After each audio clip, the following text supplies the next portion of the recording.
Meghan Markle looked resplendent in black as she joined Kate Middleton and the rest of the royal family at the traditional wreath-laying service at the Cenotaph on Remembrance Sunday.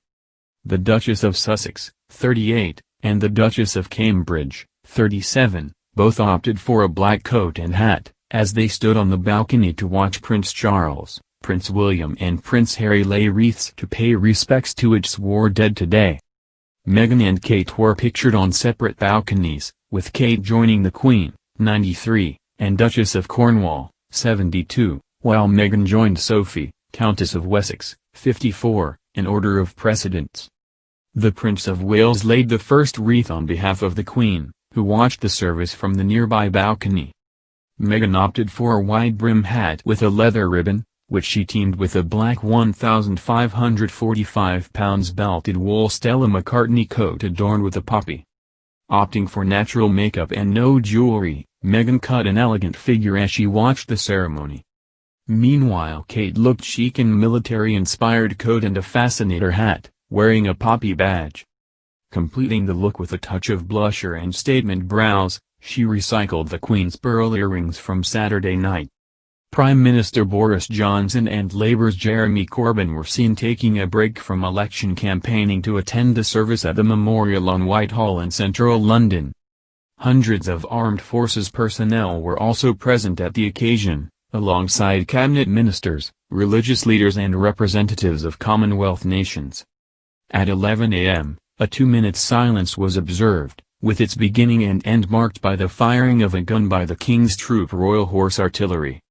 Buglers of the Royal Marines sounded the last post before wreaths were laid at the cenotaph by members of the royal family, politicians, foreign representatives and senior armed forces personnel. An equerry laid a wreath for the Duke of Edinburgh, who retired from royal duties 2 years ago. The Duke of Cambridge and the Duke of Sussex followed their father in laying wreaths, while their wives also watched the ceremony from balconies. 5 former prime ministers, Sir John Major, Tony Blair, Gordon Brown, David Cameron and Theresa May, were also in attendance.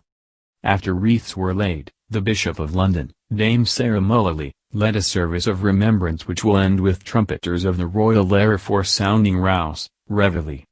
Following the ceremony, thousands of veterans and servicemen and women will march past the cenotaph to pay their respects to those killed in past and present conflicts. This year marks the 75th anniversary of D-Day, the Battle of Kohima in India, the Battle of Arnhem in the Netherlands and the Battle of Monte Cassino in Italy. In a video released on his Twitter account before the ceremony, Mr. Corbyn paid tribute to the work of the armed forces both current and throughout history.